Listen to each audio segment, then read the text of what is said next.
Buletin Didik 21 Disember bersama saya Syafri Izan Wahab. Assalamualaikum dan salam sejahtera. Kementerian Pendidikan KPM sentiasa membuka pintu kepada semua pihak untuk memberikan cadangan dalam usaha menjayakan 7 teras utama kementerian. Menterinya Fadlina Siddiq melalui hantaran di Facebook berkata pihaknya sentiasa menghargai sebarang pandangan bernas daripada pihak yang memperjuangkan pembangunan pendidikan. Perkara terbabit dinyatakan susulan kunjungan Jawatankuasa Pendidikan Ikram Musleh baru-baru ini. Menurut Fadlina, delegasi yang diketuai oleh Profesor Dr. Omar Yaakob itu memberi cadangan berkaitan dasar pendidikan bersepadu, pembangunan sasiah pelajar, bantuan sekolah bukan kerajaan dan desentralisasi KPM. Beliau turut menyatakan akan memberi pertimbangan sebaiknya terhadap cadangan yang dikemukakan oleh Ikram. Melalui pertemuan itu juga, KPM mengalulukan cadangan daripada Ikram berkaitan pendidikan Islam dan pendidikan abad ke-21. Semua ibu bapa yang kami temui menzahirkan rasa gembira kerana anak-anak mereka yang masih belajar akan menerima RM150 setiap seorang mulai Januari ini. Ia selaras pengumuman oleh Perdana Menteri Datuk Seri Anwar Ibrahim semalam bagi tujuan meringankan beban kewangan ibu bapa. Pemberian terbabit ternyata satu berita gembira kepada ibu bapa terutama yang mempunyai ramai anak yang masih bersekolah. Okeylah, sangat berpuas hatilah sebab kerajaan teruskan dengan benda ni. Sebab boleh membantu jugalah sebab macam saya sendiri ibu tunggal. So baguslah. Bapa kepada pasangan kembar Muhammad Ursyad Irawan mengakui kenaikan kos sara hidup memberi impak terhadap setiap lapisan rakyat, bukan sahaja golongan B40. Dia bagi sama rata kan. So golongan yang tak mampu dapat benda tu jadi baguslah. So semua orang dapat benefit yang sama, tak ada ikut kasta ke apa tak ada. So walaupun gaji tinggi ke rendah pun dapat benda yang sama. So benda tu baguslah untuk kita punya dengan keadaan sekarang ni kan, belanja makin tinggi, walaupun gaji besar pun kadang dia ada certain benda-benda yang dia dah komitmen tinggi, so benda-benda tu pun membantulah. Walaupun 150 kan, tapi kalau 2 orang dah 300 kan, bantulah. Sementara itu, Muhammad Nur Hisham Hussein, seorang pengawal keselamatan, juga menyambut baik dengan pengumuman oleh Perdana Menteri Datuk Seri Anwar Ibrahim. Bagaimanapun, dia berharap agar penambahbaikan dilakukan terhadap bantuan itu.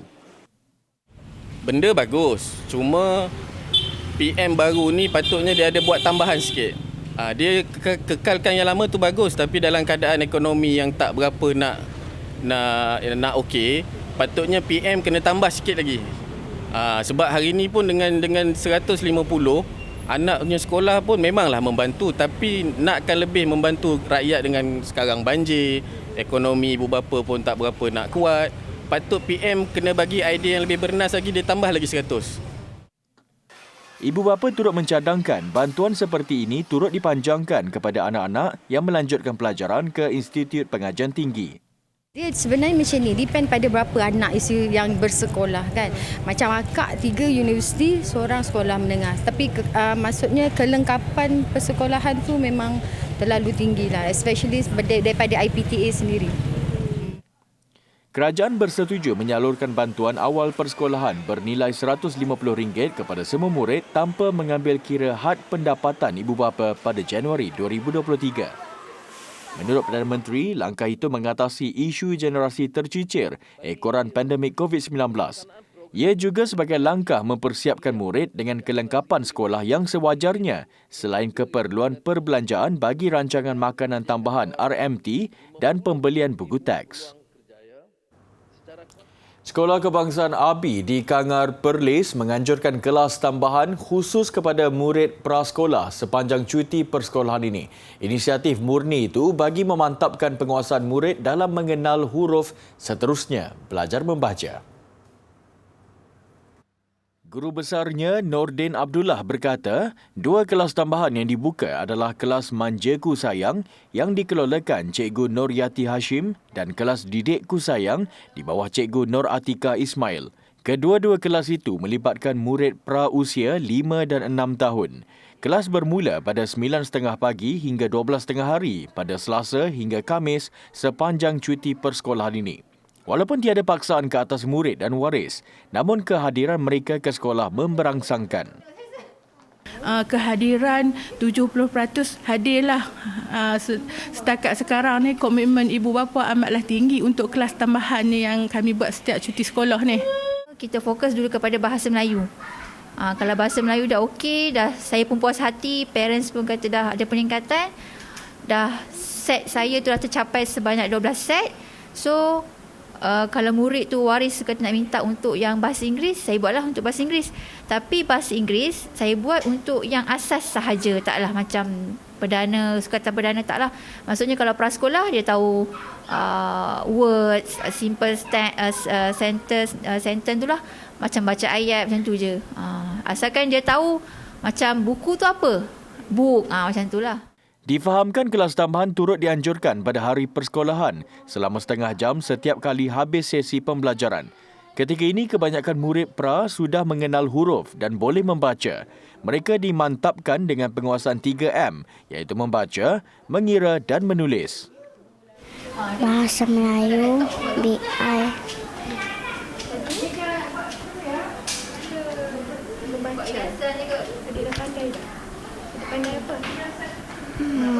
Pandai tulis, mewarna, baca. Seronok ke mas sekolah? Senang, Rasa macam mana? macam best. Boleh belajar kat sini. Ada ajak apa tadi? Belajar tulis. Sokongan dan komitmen turut diberikan para waris. Mereka datang membantu guru untuk mendekorasi bilik kelas dengan kreativiti tersendiri. Remaja menyelamatkan seorang kanak-kanak perempuan yang hampir lemas di Pantai Penunjuk, Kijal, Terengganu 16 Disember lalu menerima penghargaan khas daripada Jabatan Bomba dan Penyelamat Malaysia JBPM. Gembira dengan penghargaan yang diterimanya, Muhammad Zulfikar Asmadi mengakui dia melakukan tindakan itu kerana menuruti perintah seorang pakcik. Muhammad Zulfikar, 14 tahun, pelajar Sekolah Menengah Kebangsaan SMK Kijal, menerima sijil penghargaan Hero Bomba.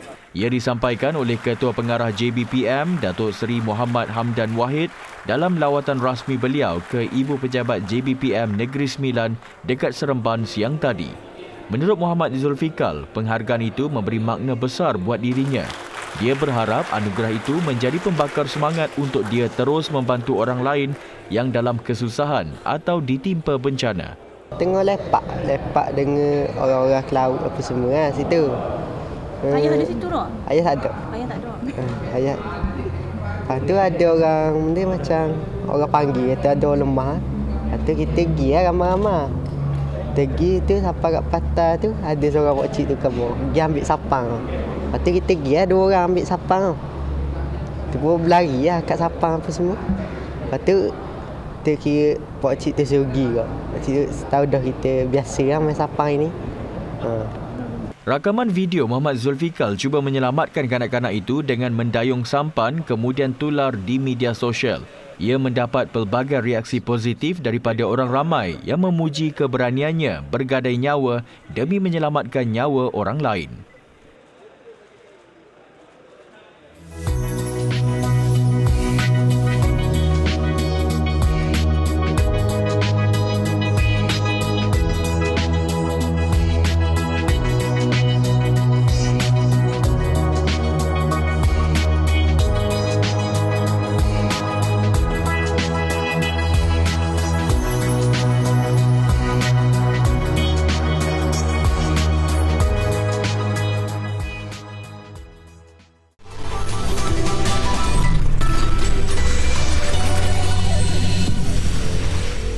Kementerian Pengajian Tinggi KPT meluluskan serta-merta peruntukan banjir RM2 juta untuk bantuan dan kebajikan warga, jabatan dan agensi di bawah kementerian, Universiti Awam, Politeknik dan Kolej Komuniti.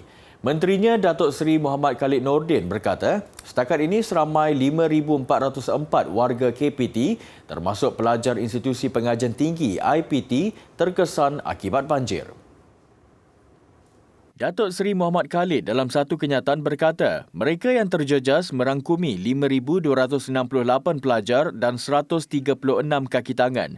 Antaranya dari Universiti Teknologi Mara UiTM Kampus Machang, Universiti Malaysia Kelantan UMK, Universiti Malaysia Terengganu UMT, Universiti Sultan Zainal Abidin UNIZA dan Politeknik Hulu Terengganu PHT. Datuk Seri Muhammad Khalid berkata pihaknya turut menggerakkan pasukan khas bagi menawarkan khidmat sokongan psikologi kepada mangsa yang terkesan. Tambahnya, Brigade Sukarelawan IPT turut menyediakan 80 unit water jet, 21 water pump dan 15 unit janakuasa bagi membantu dan mempermudah kerja-kerja pemulihan di kawasan yang terkesan. Pada masa sama, 3 fasiliti KPT telah didaftarkan sebagai pusat pemindahan sementara PPS iaitu Kolej Komuniti Bentong, Pahang, Politeknik Mersing, Johor dan Politeknik Kok Lannas, Kelantan. Secara keseluruhan, seramai 7,741 sukarelawan terdiri daripada 726 staf dan 7,015 pelajar dari seluruh negara digerakkan bagi mengedarkan bantuan kotak makanan, pakaian, wang tunai, peranti dan kit kebersihan. Langkah itu diambil susulan kejadian banjir monsun timur laut yang melanda negara terutamanya di negeri-negeri di pantai timur. Satu bilik gerakan banjir di peringkat KPT juga telah diaktifkan bermula 18 November yang beroperasi 24 jam sehari. Pada masa sama juga, bilik gerakan peringkat Universiti Awam UA turut dibuka dan dikendalikan oleh UA masing-masing. Datuk Seri Muhammad Khalid berkata pihak universiti, politeknik dan kolej komuniti yang terjejas dinasihatkan untuk memberikan keanjalan aktiviti pengajaran dan pembelajaran PDP. Ini boleh dilakukan sama ada secara dalam talian, mod asinkronus, hybrid atau tangguhkan PDP mengikut tahap keseriusan bencana yang dihadapi di kawasan masing-masing. Menurut beliau, Jawatankuasa Pengurusan Banjir peringkat KPT akan terus memantau keadaan banjir di kawasan berkenaan. Sementara itu, situasi banjir di Terengganu, Pahang dan Perak menunjukkan perkembangan positif dengan jumlah mangsa yang berlindung di Pusat Pemindahan Sementara PPS berkurangan setakat petang tadi. Di Terengganu, jumlah mangsa menurun kepada 38,574 berbanding 40,456 orang pagi tadi. Di Pahang, Sekretariat JPBN memaklumkan banjir di Kuantan semakin pulih selepas hanya satu PPS iaitu Sekolah Kebangsaan Sungai Ular yang menempatkan 30 orang masih dibuka. Di Perak, jumlah mangsa menurun kepada 26 orang manakala Johor kekal dengan 48 orang. Ketika ini hanya jumlah mangsa banjir di Kelantan meningkat sedikit kepada 31,584 berbanding 31,487 orang pagi tadi.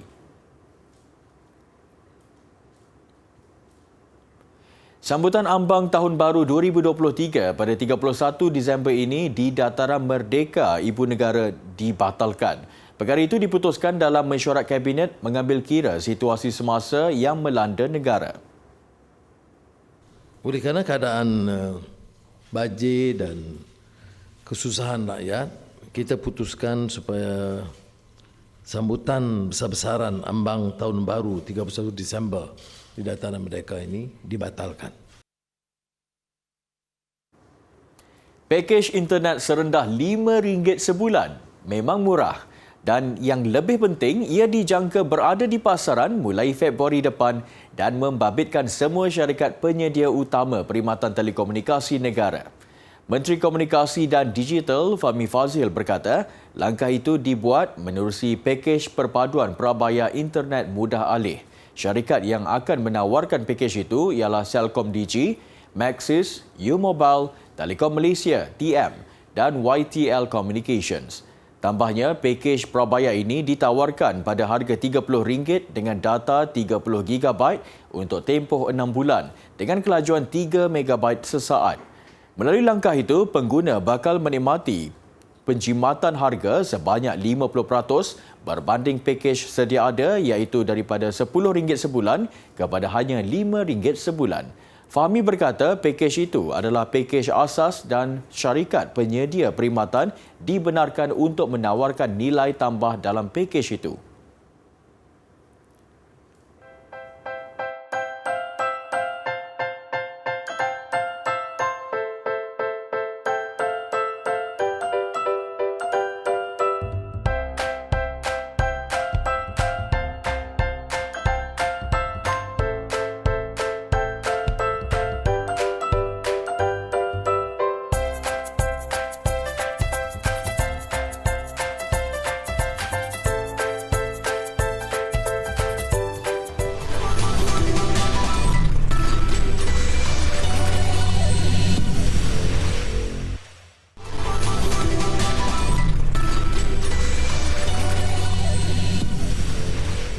Bersua kembali. 5 ekor kucing hutan Iberia dilepaskan di selatan Sepanyol bagi tujuan pembiakan. Langkah itu bertujuan menjadikan Sierra Arana kawasan pembiakan baru bagi kucing hutan. Di Sepanyol, kucing hutan Iberia dikenali dengan panggilan lynx. Daripada 5 ekor lynx yang dilepaskan ini, 2 ekor adalah kucing hutan jantan dan dibesarkan dalam kurungan. Manakala 3 ekor lagi adalah kucing hutan betina bersama seekor anaknya berasal di hutan Sierra Morena dan masih liar. Kucing hutan Iberia lynx dikategorikan sebagai hampir pupus pada tahun 2002. Kegiatan pemburu haram, kemalangan jalan raya dan pengambilan habitat mereka bagi tujuan pertanian menyebabkan kucing hutan Iberia lynx dikategorikan sebagai hampir pupus pada tahun 2002. Hasil pelaksanaan langkah pemeliharaan, bilangannya meningkat kepada lebih 1,000 ekor pada penghujung tahun 2020. Menurut Tabung Hidupan Liar Sedunia WWF, jumlah itu perlu ditingkatkan kepada sekurang-kurangnya 3,000 ekor jika Iberia lynx mahu dikategorikan sebagai tidak terancam. Pernah dikategorikan sebagai sangat terancam, saintis lega apabila menjumpai semula populasi iguana tanah jenis merah jambu. Turut dijumpai tempat ia menetas. Ia ditemui di cerun-cerun gunung berapi Wolf di Pulau Isabela, Kepulauan Galapagos, Ecuador. Menurut anggaran, hanya ada beberapa ratus ekor iguana merah jambu ketika ini. Iguana merah jambu dilahirkan dengan warna hijau dan kemudiannya baru ia berubah warna. Penemuan itu dianggap langkah penting ke arah pemeliharaan spesies itu. Iguana merah jambu mampu mencapai sehingga 18.5 inci panjang dan mula dijumpai oleh pegawai Taman Negara Ecuador pada tahun 1986. Begitupun, saintis memerlukan tempoh sehingga beberapa dekad kemudian untuk mengesahkan iguana merah jambu adalah daripada spesies lain iguana. New Delhi dan sebahagian bandar lain di utara India diselubungi jerebu sejak semalam. Ini menimbulkan kebimbangan mengenai tahap kesihatan jutaan penduduknya. Apatah lagi, semua kawasan berkenaan turut mengalami musim sejuk ketika ini. Indeks pencemaran udara IPU meningkat ke tahap sangat buruk sejak beberapa hari lalu dengan beberapa kawasan dikategorikan sebagai teruk. Keadaan dijangka semakin sukar kerana ramai penduduknya tidak menggunakan penapis udara atau pelitup muka. Malah ketika ini pun sudah ramai yang mengadu mereka sukar untuk bernafas. Di Kanpur dan Lucknow, trafik bergerak perlahan berikutan tahap penglihatan yang rendah. Pencemaran udara itu turut membawa pelbagai penyakit seperti asma dan kesukaran bernafas. Udara semakin berbahaya apabila pelepasan asap kenderaan, habuk pembinaan dan sisa kebakaran ladang lambat tersebar. Kerajaan Patani, antara kerajaan yang terawal yang wujud di tanah Melayu. Jadi keris coting ini salah satu contoh terawal keris yang dihasilkan di Patani. Masih lagi menunjukkan ciri-ciri bilah Jawa. Jadi kita boleh lihat di bahagian gandik bilah itu, di bahagian atas pangkal bilah itu, kita boleh tengok ciri-ciri Jawa lah, di mananya dia ada lengkung, ada lengkung dan juga ada groove ataupun dia punya alo di bahagian, termasuklah belalai gajah ni lah. Jadi hulu keris coting ini dia masih lagi berbentuk dewa-dewi. Dia masih lagi berbentuk watak-watak yang dalam hikayat lama-lama, hikayat yang sebelum Islam. Ramakien daripada agama Buddha yang terdahulu lah, yang lebih kepada wilayah Patani, Siam, dia lebih rapat dengan budaya Buddha di sana.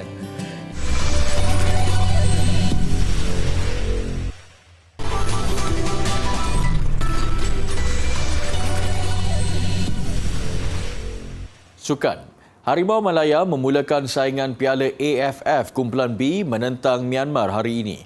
Berlangsung di Stadium Tuana, Yangon, tamat separuh masa pertama, kedudukan masih terikat tanpa jaringan. Semalam saingan Kumpulan A membuka tirai, menepati ramalan tiada masalah buat Thailand menewaskan Brunei, manakala Kemboja mencipta kejutan mengalahkan Filipina. Perlawanan di antara Kemboja menentang Filipina berlangsung di Stadium Nasional Morodok Teko, Phnom Penh. dibimbing bekas bintang Jepun Keisuke Honda. Kemboja yang berada di ranking 177 dunia berbanding Filipina 133 membuka jaringan pada minit ke-16 menerusi Ruing Bung Hing. 2 minit kemudian, Kemboja menggandakan jaringan, kali ini hasil percubaan M Champion League. Filipina nyata tidak mudah mengalah apabila Kenshiro Daniels merapatkan kedudukan 1-2, 4 minit menuju rehat. Daniels terus menampilkan ketajaman penyudahnya apabila menyamakan kedudukan 10 minit sebaik babak kedua bersambung. Namun kelekaan benteng Filipina membawa padah membolehkan Bun Hueng menjaringkan gol kedua peribadi 4 minit berselang sekaligus melengkapkan kemenangan 3-2 Kemboja, juga kejutan pertama kejohanan kali ini.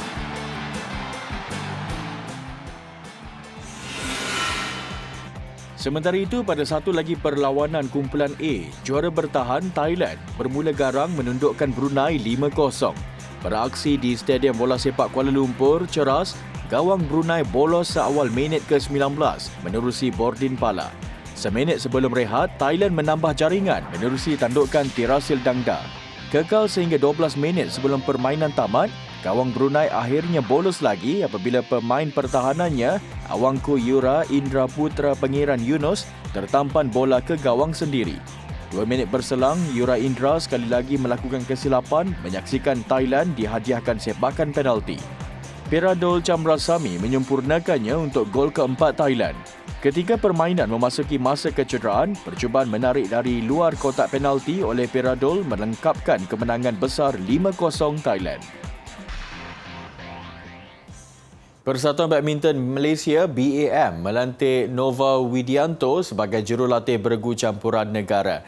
BAM memaklumkan jurulatih dari Indonesia berusia 45 tahun menandatangani kontrak selama 2 tahun.